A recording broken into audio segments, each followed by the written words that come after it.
welcome back to Health Leaders' The Winning Edge program, a weekly series of webinars touching on the topics and strategies that you need to know most.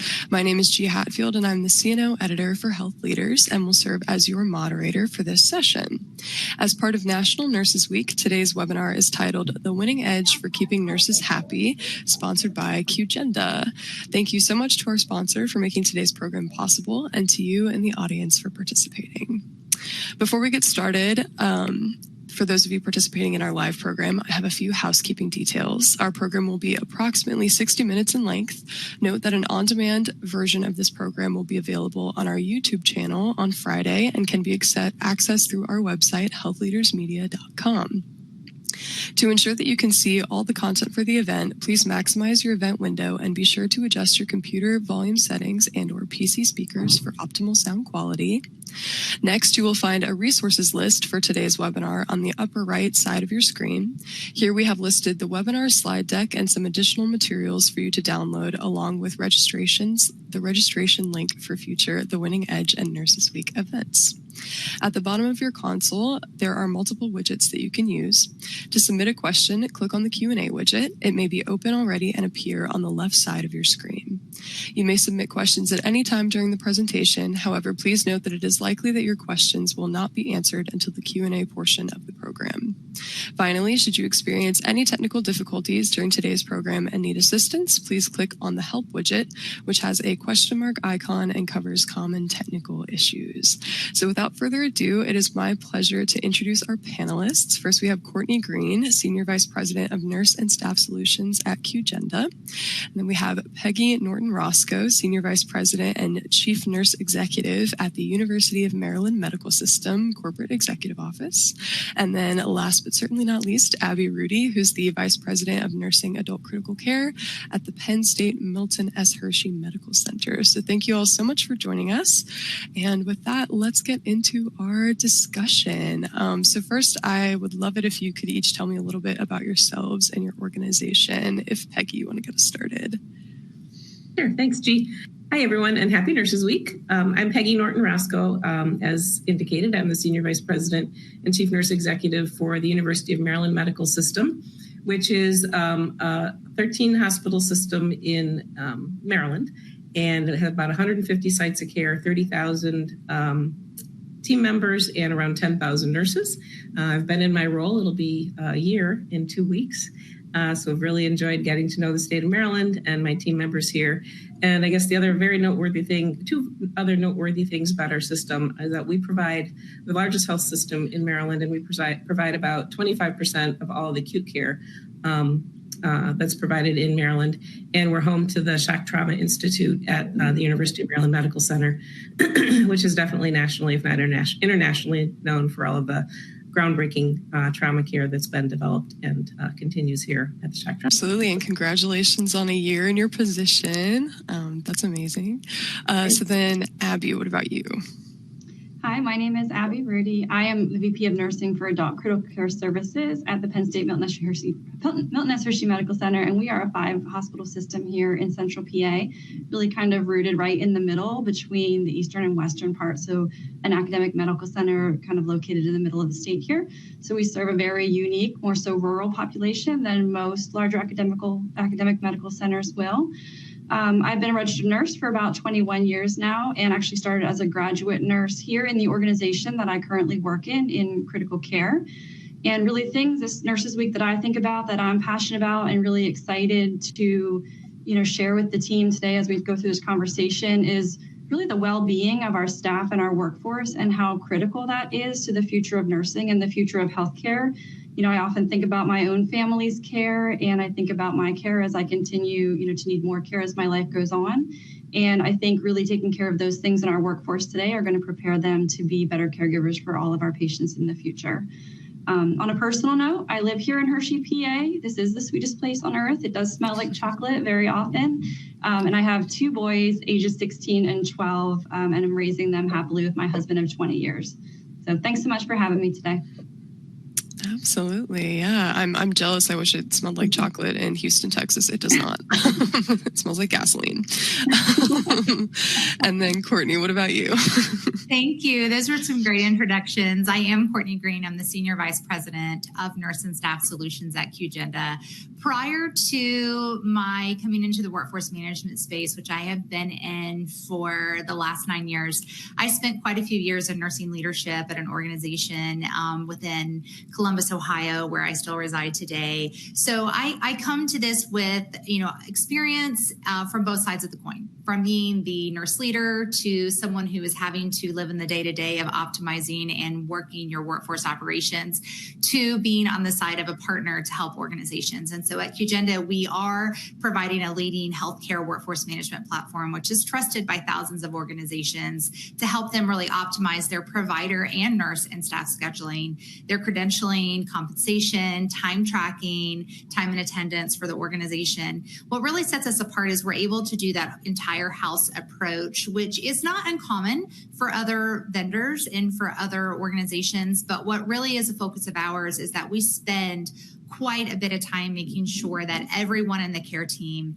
is involved and is impacted by our solutions, because we know that at the end of the day, having not only the providers in the right place, but having everyone who impacts that patient experience in the right place and being able to understand that visibility and how the organization is operating really ultimately helps to ensure better patient care delivery, improves the organization's financial health and operational efficiencies, and provides greater staff satisfaction, because it ends up being a better shift and a better work life for all. And so really, as it's Nurses Week, one of the things that I get most excited about with still being able to be a nurse leader in this space is that I'm proud to be part of a company that understands the demands of healthcare, and that every day we are working to build solutions that support the people in healthcare, the organizations in healthcare. Our only focus is healthcare, and really getting behind the people who power the healthcare workforce every day. Absolutely. Well, thank you all so much for those introductions. And now we're going to get into our topic today, which is retention. So according to the 2024 National Nursing Workforce Study done by the NCSBN, 40% of the participating nurses indicated their intention to leave the workforce by 2029. And the top reasons for leaving, aside from retirement, were cited as stress and burnout, workload, understaffing, inadequate salary, and workplace violence. So that being said, retention is now more important than ever for CNOs and other nurse leaders. So my first question for all of you today is, what are some of the biggest barriers to nurse retention in 2025? And Abby, I'll kick it to you first. All right, thank you, G. I think for me, what I have seen, at least in the last almost 8 years I've been in my role here as the VP of Nursing, is a real big change in the mental and physical toll of patient care on nurses. Since the pandemic, really, we have seen such an increase in incivility and workplace violence, really from patients and sometimes their families. And it's been a really difficult space for us to navigate, with one, keeping our staff emotionally safe, but also physically safe. So we've had to really do a lot of work on workplace violence task force and engaging the staff in solutions to help increase safety and disrupt the pathway to violence. So really looking at strategies to earlier detect what sort of things might lead toward violence, whether it be verbal or physical, against staff, and put interventions in place to stop that sooner so that we're able to protect our staff. It's been really challenging to see that shift, definitely in the most recent years I've been in this role, but I would say over my entire career, workplace violence from patients and families was a rare sometimes thing, but is definitely an increasing, concern that we've seen more so in recent years. I think probably since the pandemic, we've seen some changes in incivility. Other challenges definitely related to staff workload from technology and EMR frustrations, as well as regulatory burden. Many requirements are making staff be pulled away from patient care, which is really one of the reasons why they became passionate about their career and got into nursing or other healthcare fields, because they wanted to be with patients. So helping to look for solutions for nurses and staff so that they can be with their patients, providing the care that they are most passionate about, I would say are my top concerns. Absolutely. And then Peggy, what are your thoughts? Sure. I certainly agree with Abby related to what we've seen from a workplace violence perspective, not only from patients and families, but also, unfortunately, sometimes from team members or families of team members who may enter the organization and display behaviors that can be concerning. And again, I think helping our team members understand how do we mitigate the escalation to violence when we have patients or family members in the environment that look like they're heading that way. So helping them develop the skills and have the tools they need, as well as the physical support with our colleagues in security and things like that they can visually see, feel, and hear, that we as an organization are focused on this. The other thing, nurses get burned out, and Abby mentioned this as well, because oftentimes because of the workload and the barriers within the environment. So when I think about well-being and resilience and trying to reduce burnout, I really feel like organizationally our responsibility is to make sure we understand what those barriers are.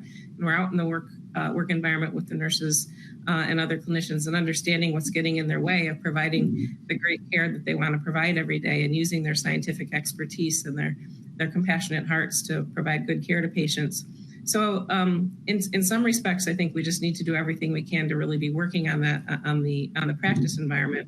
One of the things that recently happened with many of our units across the University of Maryland Medical System is within the last month or two, the American Association of Critical Care Nurses announced the latest Beacon Award winners. And prior to that announcement, across our system, I believe we had 4 Beacon Award units, and now we have 13. So once I recognized the fact that, grassroots efforts across the system were happening from the unit, we have several magnet and pathways organizations as well.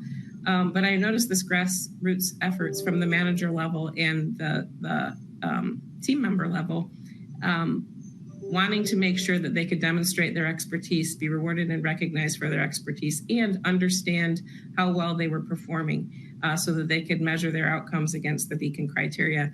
So I've really had worked with my partners in HR to really kind of start studying those Beacon units to tell me what's different about them that we could translate to the other departments. And when we look at our retention rates of our Beacon units across the system, they're at least 5% better than all of our other units, or better than we are as an organization as a whole. So our turnover is better in those units. So there's something to that criteria, and there's something to that engagement that is helping nurses manage how they do their work and how they get outcomes for their patients and demonstrate pride in their work that I feel like is making a difference. And some of the data is starting to bear that out. And while Magnet is great criteria and great roadmap for the whole organization to understand what creates the nurse practice environment, I think getting down to that unit level and having the nurses understand and help us identify what's in their way and how to improve it, at least preliminarily here, I'm thinking we're onto something, looking at that criteria and helping us advance to retention levels that we want to see. Absolutely. And congratulations again on those Beacon Awards. That's amazing work.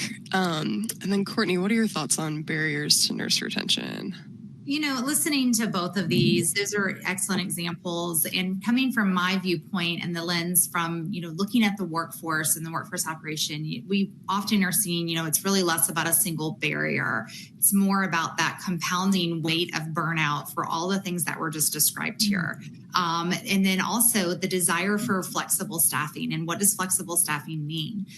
It doesn't mean self-scheduling that we have done for years. I mean, if we look at solutions that are allowing us to input schedules into, a format that is digital, we were doing self-scheduling back when we were doing arts and crafts on paper and scheduling committees, and we were moving people around. And so that, is a place that, of course we want to be able to enable that, but what does flexible staffing really mean? And I think inflexible staffing contributes to that burnout, and the organizations that I speak to are really looking at ways to do it differently and respond to how we're managing and providing care today. There's a lot of focus on not only the gap and the burnout in nurses, but also in allied health staff. And how are we going to compensate those needs that are coming at us? And how are we making sure those education programs are available and that we are building that workforce? And so again, that compounding weight of the burnout, the inflexible staffing, and then career progression. I think that we are so blessed in nursing and really healthcare in general to be able to reinvent reinvent your career in nursing over and over and over again. But we have to do a better job of letting everyone see what those pathways look like. And we've been working on that for years and doing some excellent work around that. But just making sure that we're able to help nurses and staff feel heard, valued, supported, not just clinically, but as whole people. And an example I have is the way we're looking at hybrid care models today that's different than in the past. We used to be able to have this approach that you signed on to a unit and that's where you worked your 312s or your every other weekend.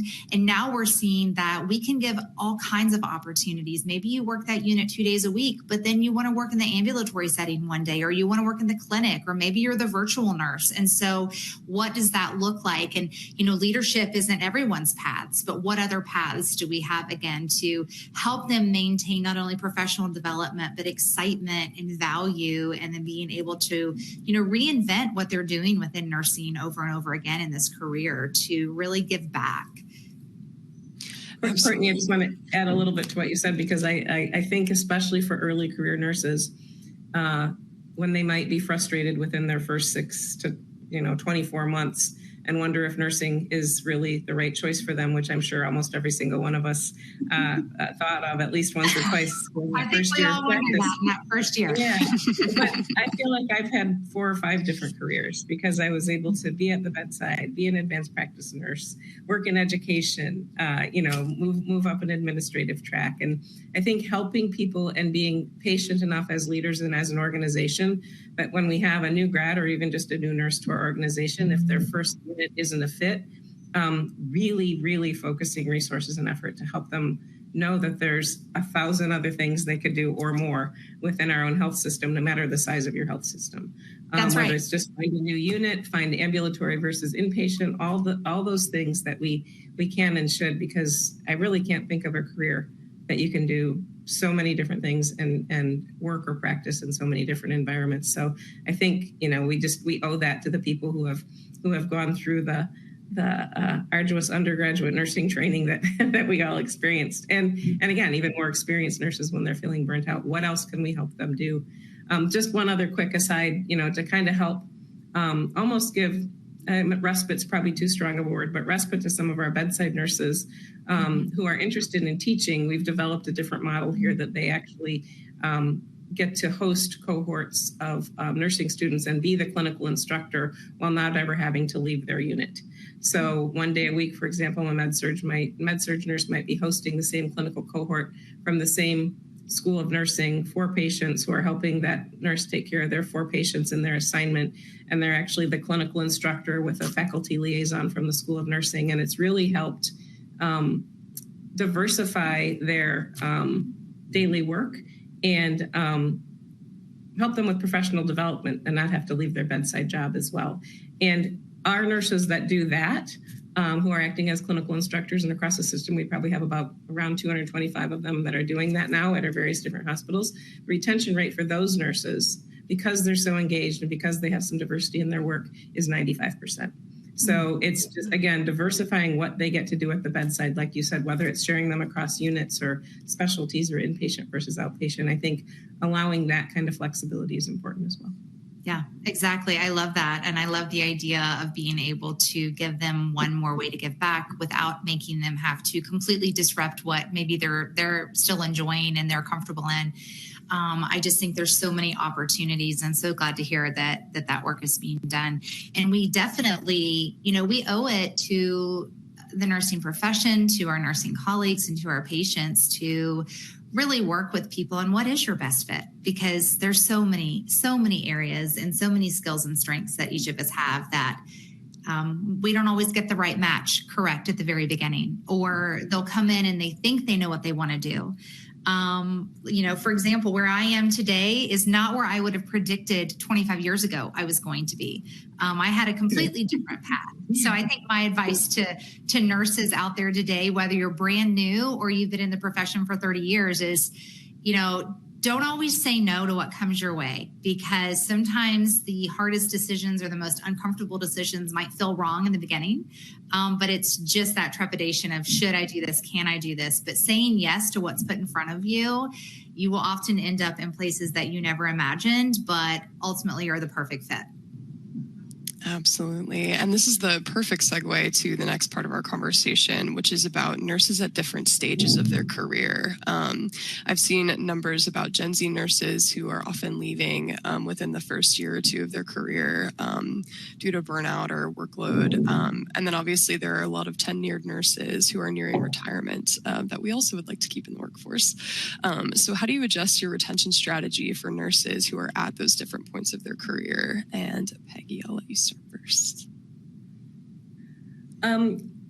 That's definitely something that I know everyone is working on. And, I think just kind of understanding, first of all, individually one-on-one, the manager needs to understand what are the goals for each nurse at stage of their career. One of the things we've implemented with our younger nurses and new to practice nurses, whether they're Gen Z or not, but most of them are, is really in the very beginning, within the first month or two, or certainly within the first 90 days, sitting down with those nurses and understanding at this point, what do they think their career path is, or even what do they just want to be in a year or two, where do they think they want to be, and really kind of helping them with a roadmap. We actually have an official, roadmap that we highly encourage the managers to sit down and go through with each team member so that they understand, and they're opening up the conversation that if a nurse does want to do something different in a year or two, they aren't afraid to go ask that manager how they can do it and how they can help, and which also gives the manager a heads up that they might have an upcoming vacancy, right? So just those kind of simple tools, I think we found some success with. And also understanding that I think, this is a little bit of a generality, but I think our Gen Z nurses, they definitely like to know that they have support. They care deeply about their emotional connection to the people that they work with and their work. And they also like recognition. So how can we even build milestones into orientation that helps provide some recognition to them and their preceptor that they've passed this certain milestone, and kind of make it visible for others to see that they're progressing.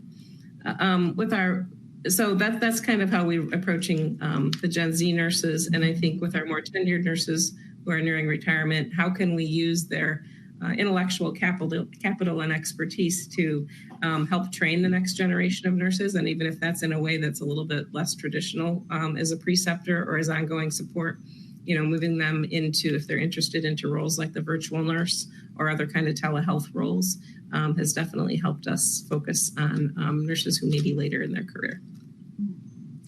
Absolutely. And then Abby, what are your thoughts? Yeah, I think as a leader with nurses at different stages in their careers, it's really important to, I think, appreciate individual contributors and what they can give back at different points in their career and what they might need at different points in their career. So you might have one nurse who's really, really engaged early or mid-career in a lot of committee work and extra activities for the organization, but then perhaps something changes in their life. They have to care for somebody at home. There's something going on with children.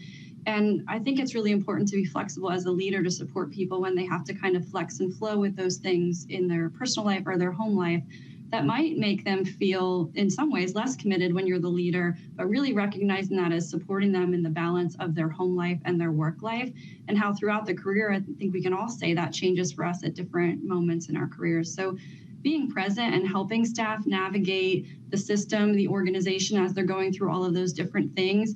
We focus on big programs, which are important, but you also can't undervalue the role of individual leaders and their work with first line staff and with individual contributors and how valuable that is. I also think for the Gen Z nurses, when we talk about mental health support, this was a big topic for us over the last several years. We are a union shop here at Hershey, so we recently had contract negotiations, and we were able to partner with our EAP program as an organization to provide 10 free-to-cost counseling sessions per episode of care per household member, even if those household members were not on our employee benefits, to provide some mental health counseling and free support for those resources, whether that be things that our people are navigating at work or that they're navigating at home that they really need some support with. So I think that's important. We're also looking, as people have different things changing in their life and care needs at home, how do we look at the flexibility of weekend options or perhaps seasonal positions for people who have school-aged children? So really trying now to think out of the box, and things where we would have maybe said previously, oh, that's just too difficult to figure out to do. We've had to really get pushed to figure out how to do some of those things so that we can keep these really fantastic nurses in the patient care environment, able to provide care and stay at the bedside as much as possible. And then, of course, with our more tenured nurses who are maybe closer to retirement, we've had great success with the emeritus nurse program, like I know a lot of organizations throughout the country have. So we've been able to retain those nurses. And that really is a fantastic program. If there's an organization who hasn't explored that yet, I really encourage you to do so, because you really get to keep that knowledge and experience of those nurses with your younger staff, able to coach and guide them, throughout. They're still learning, how to do their roles as well. And then I think also maximizing the roles of our more experienced nurses as preceptors or charge nurses, so we can have them sharing what they have with that next group of nurses, so that the knowledge and the experience can be given on to the next group and used to really improve patient care and quality. And then I think, too, any of those creative solutions, like how to maximize more extreme part-time opportunities. Maybe we keep on a nurse who is almost ready for retirement as a 0.3 FTE, so that we are at least having them there contributing to the team with as much as they still can. So I think looking at all those different creative things I would say that we thought before is too challenging to figure out, we're really at a place where we have to figure out how to do these things. Absolutely. And Courtney, what are your thoughts? No, I agree with both Peggy and Abby on this. And I think, tailoring our approach matters. Just like our patients have care plans, we have to have care plans for our nursing workforce as well. And those are individualized. Gen Z, they want mentorship. They want to be paired with someone right away, and they want to learn and they want to understand what that means for them and how they can have input and how they can progress. They want tech forward tools. They want not only career mobility, but some of them don't necessarily care as much about the mobility in an upward way. Some come in and they say, yeah, I want to keep moving forward, but they want more lateral fluidity in what all can I do, what all can I have my hands in. And so us able to approach them with multiple options like we've been talking about, that's what they're really looking for. And then tenured nurses, they want to be able to give back.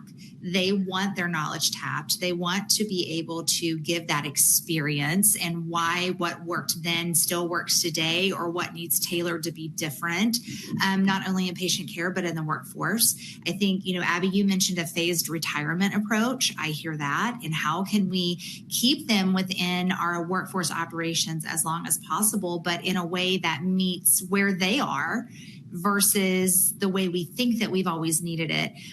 Talking about offering different types of shift offerings. In the past, I think we turned a lot of what would have been really robust internal resource and float pools into more so float puddles because of our inflexibility on allowing what are they going to work. If they couldn't work the 8-hour or the 12-hour, then the message was, well, we can't have you here. And I'm so refreshed to see that we are really taking a different approach in that, not only in one area, but across the country around how we're building those resource pools. Can you work 4 hours? Can you work 2 hours? Can you come in and relieve here? So it's really about us opening our minds and being willing to take some risks, even if it means failing fast, to say, oh, that didn't work. Let's just, rapid cycles change that, but trying different things to be able to provide that flexibility. And I do see a lot of resource pools and float pools really growing at a very high rate because we've shifted the requirements that we thought we had to have around those workforce availability options. And then for nurses with caregiving responsibilities, which, right there at the bedside, flexibility and opportunity for respite, I think is non-negotiable. To be able to build in that time for resilience, to build in that individualized approach to what we think they need. Because, they are people and they have lives in and out of work. And we all as nurses know that, our caring and our empathy, it is never able to be turned off because we are caring for people at home and we're caring for people in our jobs every day. So those are the things I would add to what we've already talked about. Absolutely. And so, Courtney, you mentioned this a little earlier, and Peggy, you did as well. I want to talk about professional development opportunities a little bit. So what are some of those opportunities that each of you think health systems should offer to improve retention? And are there any certifications or degree program opportunities that nurses can pursue? And Courtney, I'll let you go first. Yeah, thank you. So first off, I would say leadership pipelines. making sure that we not only have identified who might be a great leader, but in asking them that question, because we may not, some that think they're not going to be great leaders, we see things in them that they don't see in themselves. And so being able to foster and nurture that and looking at that pipeline for leadership. We are promoting nurse managers at a much younger rate in their tenure today than we were in the past. And with that comes the reality of young families, the reality of different things within their lives that maybe we didn't see 20, 30 years ago that are compounding the work that we're giving them to do on top of their personal lives. And so again, that goes back to the flexibility and what they need to feel successful in their roles, and being able to really give them that partner, that mentorship to make them successful, because that's what we all want, is that level of feeling that we're doing our job and we're doing a good job at that. So those pipelines, but then not only just within leadership, but what other pipelines? What development do we have for fellowship within nursing, for different clinical skill sets, for what are the opportunities to expand on what they know and what they are providing without necessarily having to leave where they are before they're ready. So what do all of those different pipelines look like from an academic, a leadership, a clinical perspective? And then, CEUs and the cross training, and then who's offering tuition reimbursement? How are we supporting and celebrating certification? There's so much work being done out there and just giving back into the nursing workforce. But those are the things that I hear the most, combining that with digital platforms that are making learning more accessible and more trackable for staff today. Because, nurses should never feel stuck in their roles. Because like I said in the beginning, this is a career where you can reinvent what nursing looks like for you multiple times over your time as a nurse. Absolutely. And then Abby, what are your thoughts?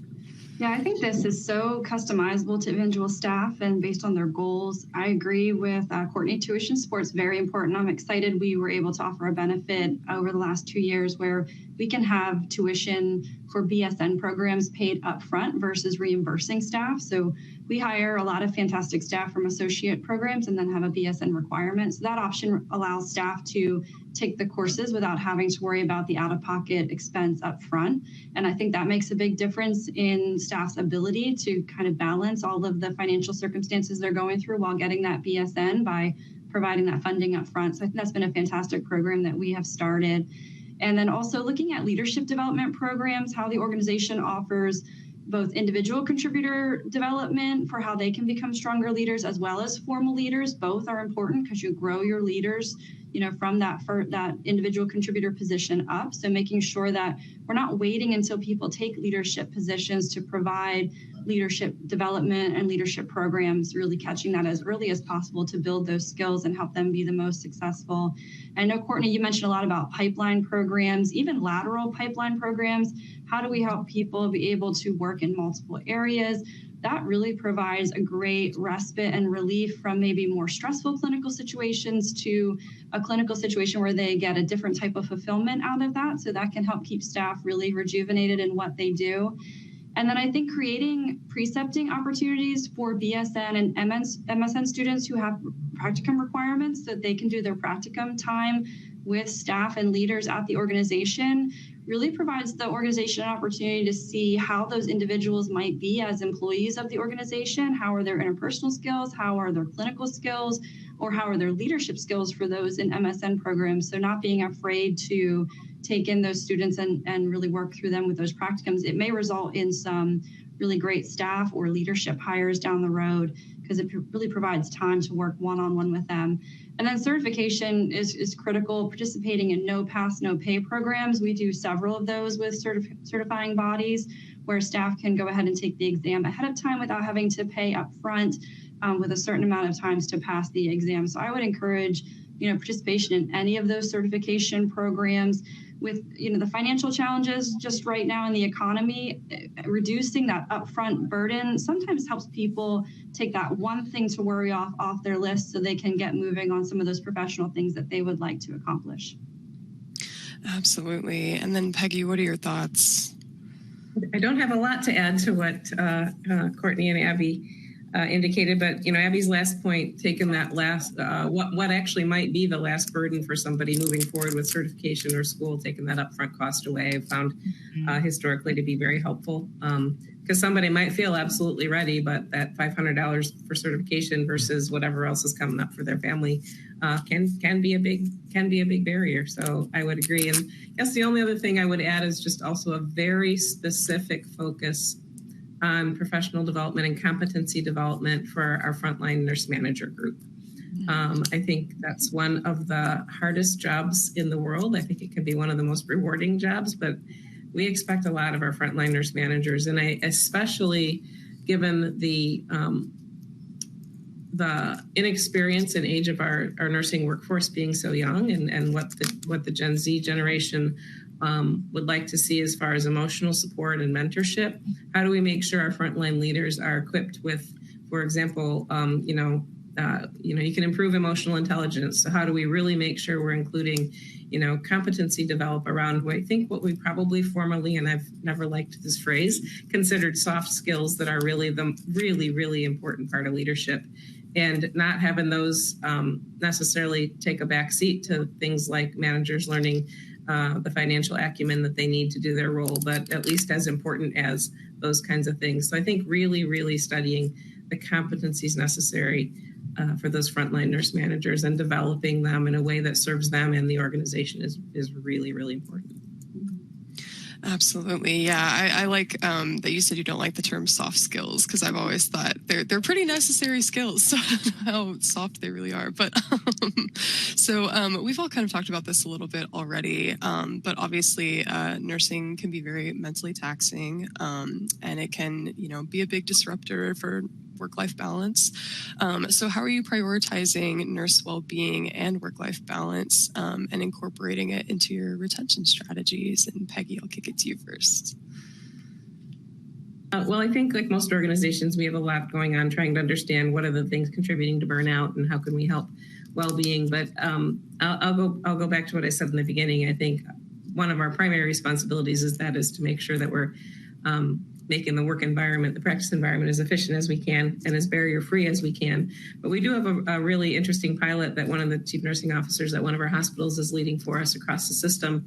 And it's really looking at how do we train the leaders, and again, particularly probably starting with the frontline managers, on stress first aid, an evidence-based, scientifically based program to help those nurse leaders understand how they can start recognizing that fight or flight response in themselves when a stressful situation is coming up, how to handle it, and then how to help transfer those skills to their frontline nurses as well. And taking this one step further to really kind of evaluate what are the biometric responses that we might see in a leader when they're going through a stressful situation with one of the fitness ring devices and apps, to really kind of do a little study on those physiologic responses and how can we help people mitigate those physiologic responses to stress and how it impacts their well-being. So we've got a few interesting things going on from that perspective, as well as the standard approaches that obviously response if there is any kind of significant event with our EAP. And we have the RISE program here, where it's a group of peer coaches that can come to the aid of anyone in the system and they can respond immediately, while, EAP may be a day or two later by the time an employee is able to get in touch with them, but have a really strong peer support program as well to help people mitigate the impact of those stressful events like workplace violence. Absolutely. That app sounds really neat, too. That should be interesting. Abby, what are your thoughts? Yeah, we've done a lot of work in the wellness space. We kicked off a system-wide Be Well initiative probably about a year ago here. And we've offered a variety of things based on staff need. One of the more recent topics that we did for our staff was how to have good sleep for shift workers, because most sleep recommendations are for people who work the same schedule every week, all the time.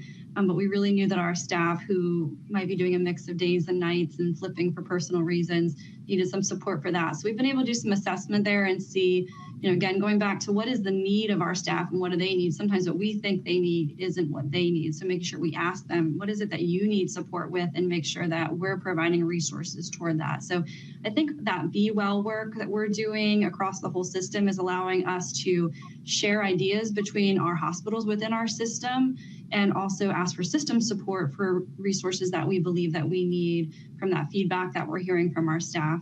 And then we have a really robust retention and resiliency council here that's led by one of our other VPs over the Children's Hospital.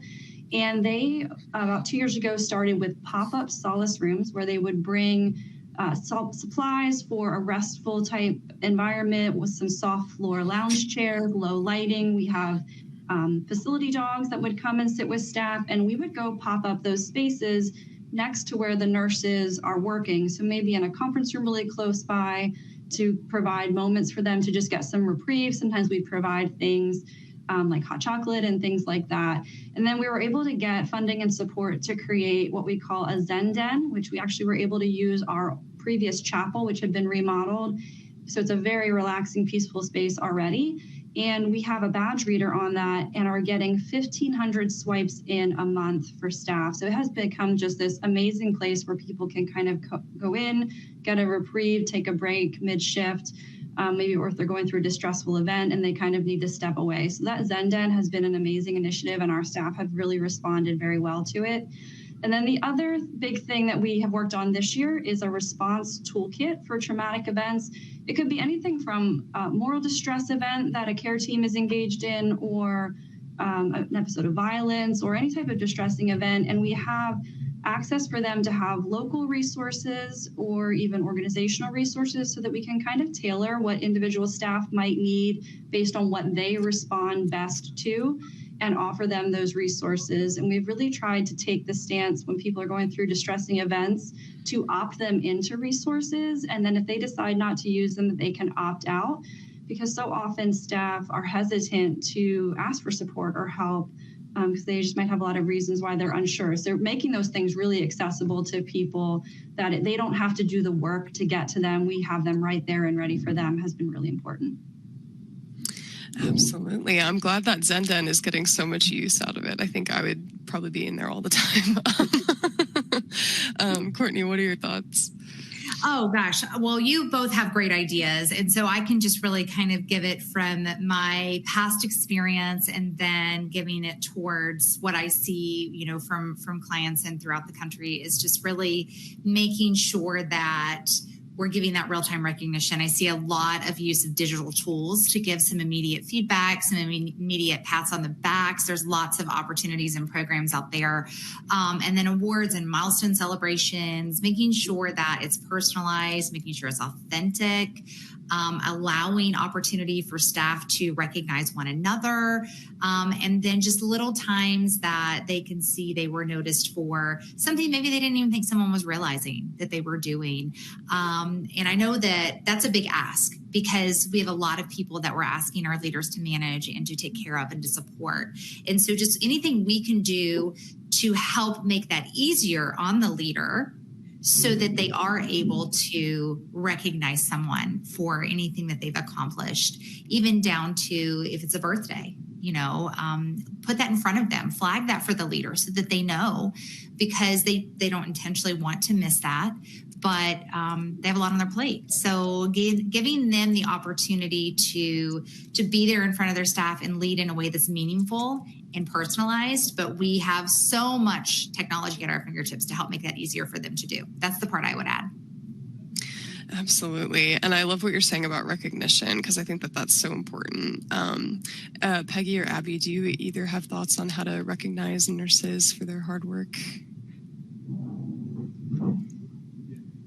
Well, one of the things, certainly for our new graduate nurses, we try to make a really big deal when they complete the new grad residency program, and really kind of have a graduation ceremony and celebrate their success and their, progression on to the next level on our professional advancement module, from graduate nurse to the next level. So that seems to be very meaningful for our new nurses, and actually also meaningful for the preceptors and other nurses who supported them along the way, because they knew they were by their side when they probably had some of those shifts that they maybe left in tears or wanted to leave in tears. And, I think it really shows the accomplishment of the whole team as the new grad kind of moves more toward independent practice and has their team members beside them. I think that's probably one of the things. I don't know that I have much additional to add than others have already suggested.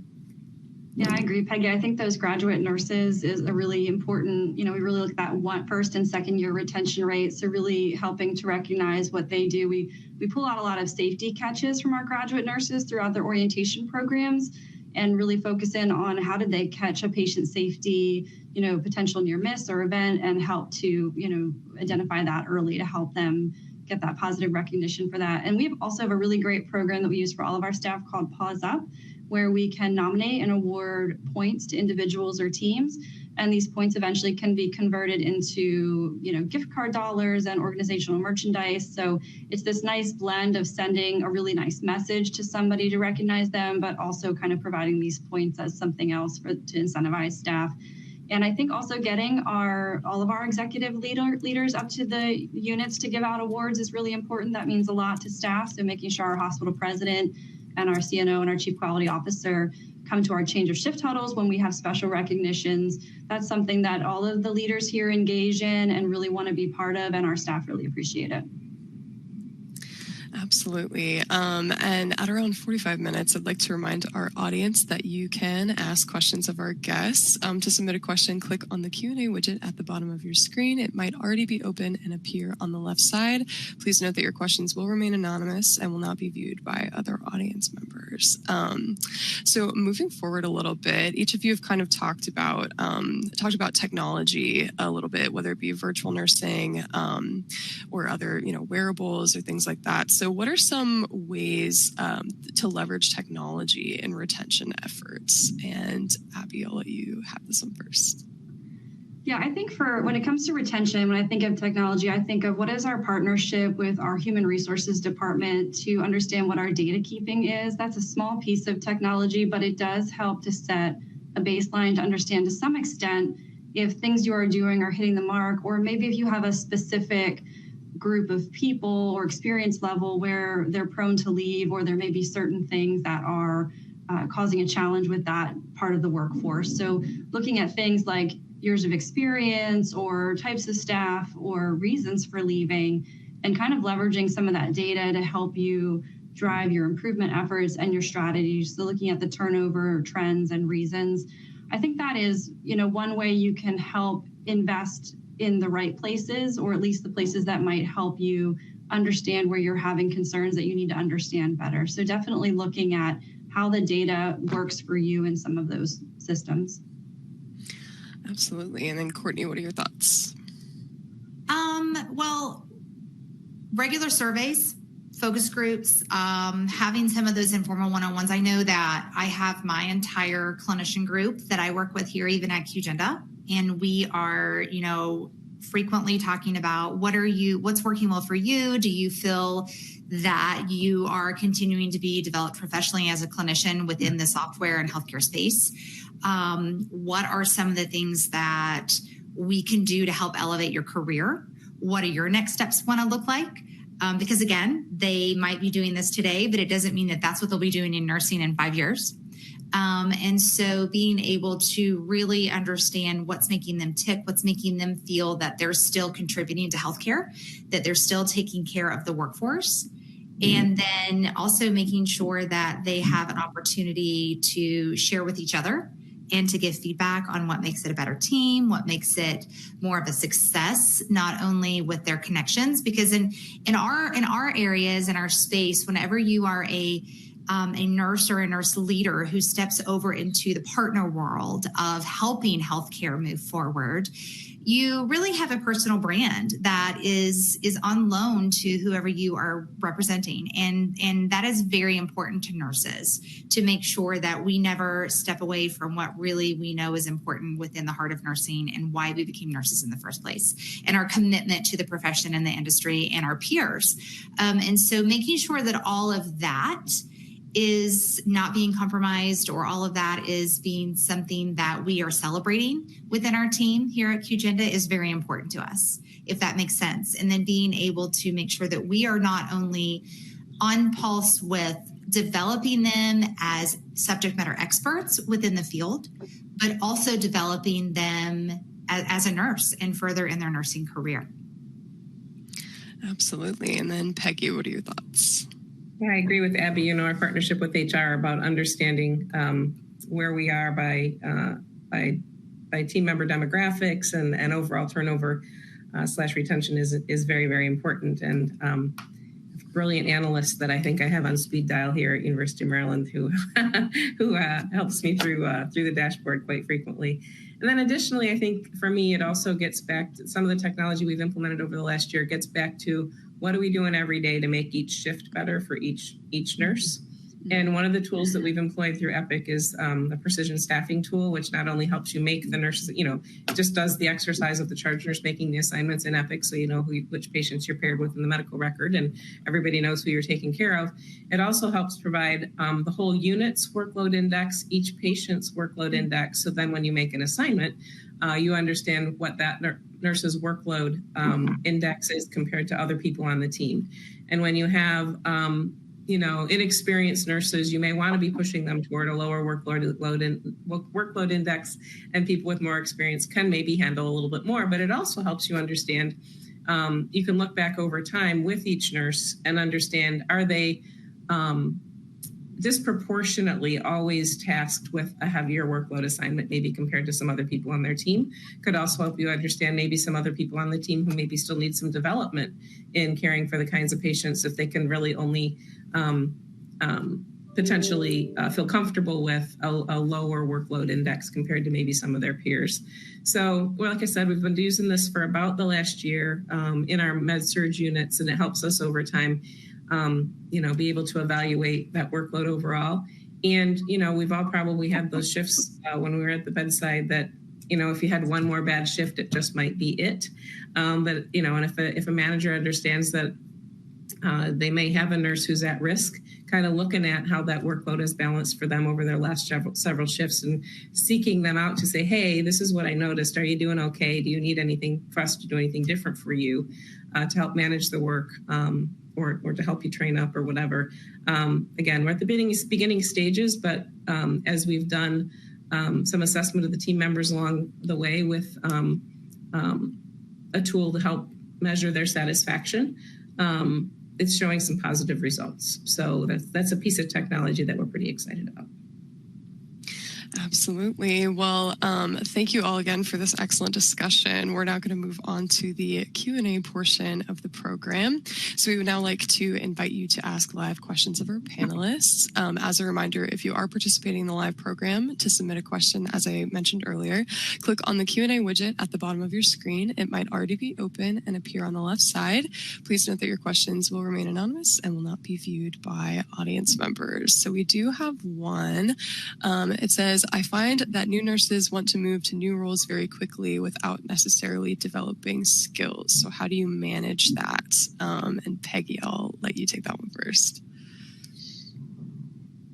Well, I think Courtney mentioned earlier, our flexibility in how we historically looked at things might need to change a bit, right? So I think, probably build some guardrails around what you need to see them achieve in a certain area before they can move on, but also understanding that if we don't provide them the opportunity to move on and do something different, are we at risk of losing them? And I think you also have to be cognizant over time. Is it a pattern that they want to move every 6 or 9 months? Because that's really when, kind of the accountability and responsibility really kicks in each role. I think just really meeting them where they are and understanding what they're seeking from a next role. Do they think they have to move to a different unit or a different department or a different organization to get that? Or if you can really understand what they're seeking, is it something that they can be provided and developed in their current role? But I do think we probably need, I do think we need to be more flexible than we maybe historically have been, because I just remember it used to be, you can't even apply for a new position in the same organization to transfer to a new department unless you've been in your role for a year, for at least a year, for example. So how many people do we leave because they know they can go to another organization and get that experience? So I think we have to balance flexibility with stability as we look at those opportunities. Absolutely. Abby, do you have any thoughts to add?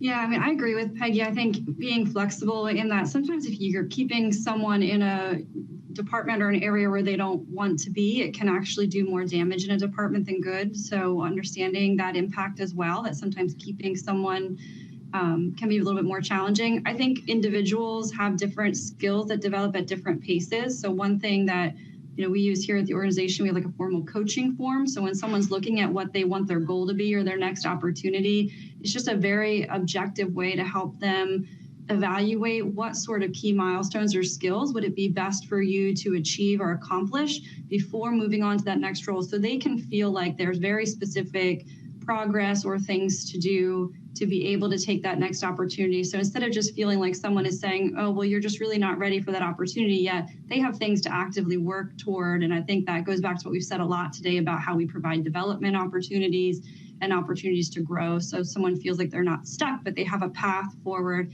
And I think that can really improve their outlook as they work toward that goal or that next step in their career journey. Absolutely. And then Courtney, do you have anything to add? I want to go back to what Peggy said about that first 6 to 9 months. And I think there's a lot of value in that around really with any career. That first 6 to 9 months, you're figuring it out.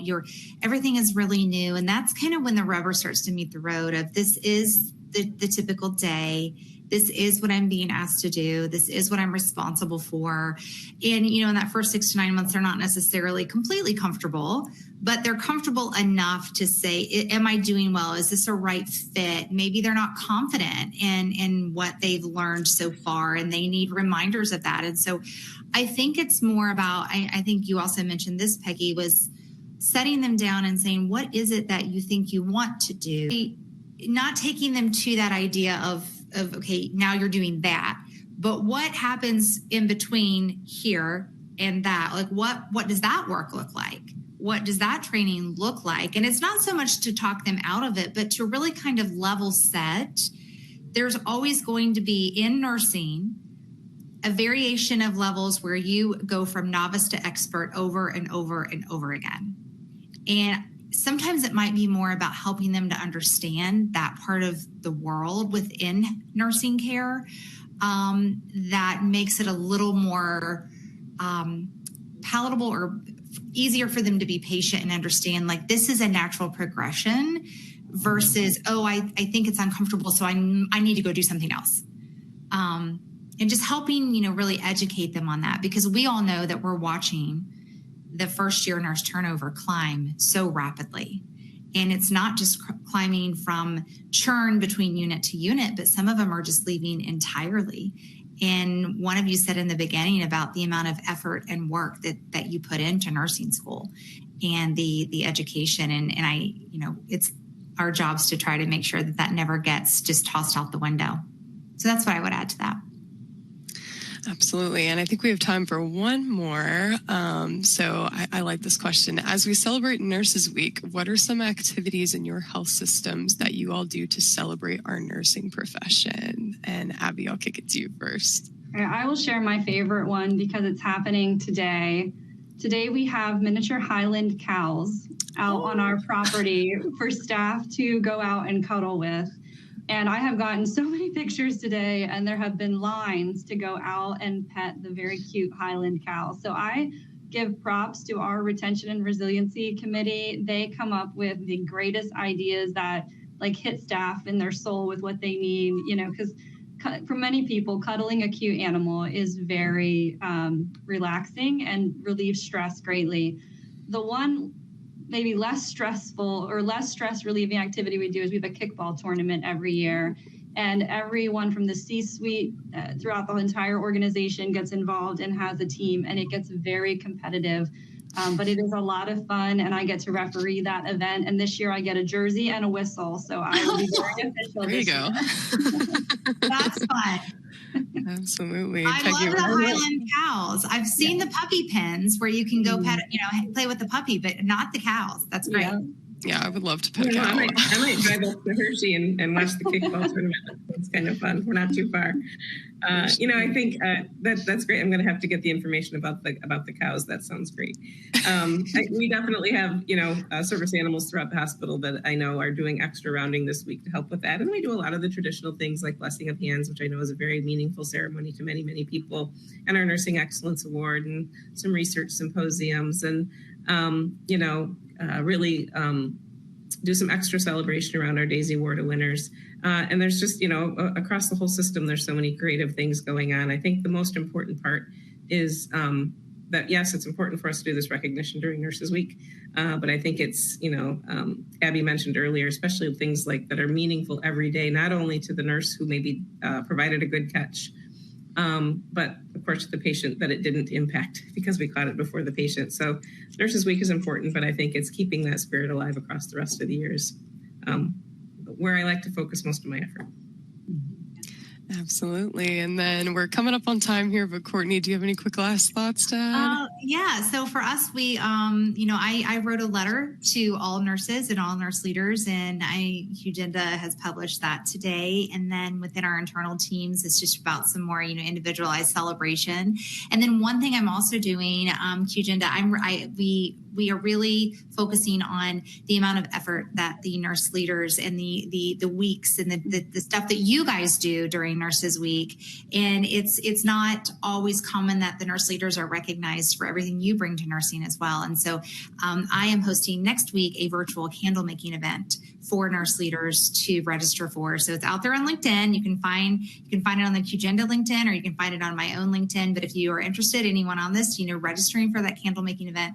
And it's really about just a fun virtual interactive, getting the stuff to your house and just taking a minute for you to celebrate the nurse leaders and everything that you also still bring to the nursing profession every day. Absolutely. Well, unfortunately, that's all the time we have for questions today. In closing, please note that our next Winning Edge program on May 13th will cover the Winning Edge for Bolstering Clinical Technology. A live clickable link will appear at the close of this program, taking you to our registration page for that event. Remember to follow along all week for our National Nurses Week coverage on our website, healthleadersmedia.com. I want to thank our panelists once again for an excellent discussion, and our sponsor, QGenda, for making today's program possible. And finally, thank you to you and our audience for participating. We hope you enjoyed today's program and look forward to seeing you during our next Winning Edge program on bolstering clinical technology. Thank you.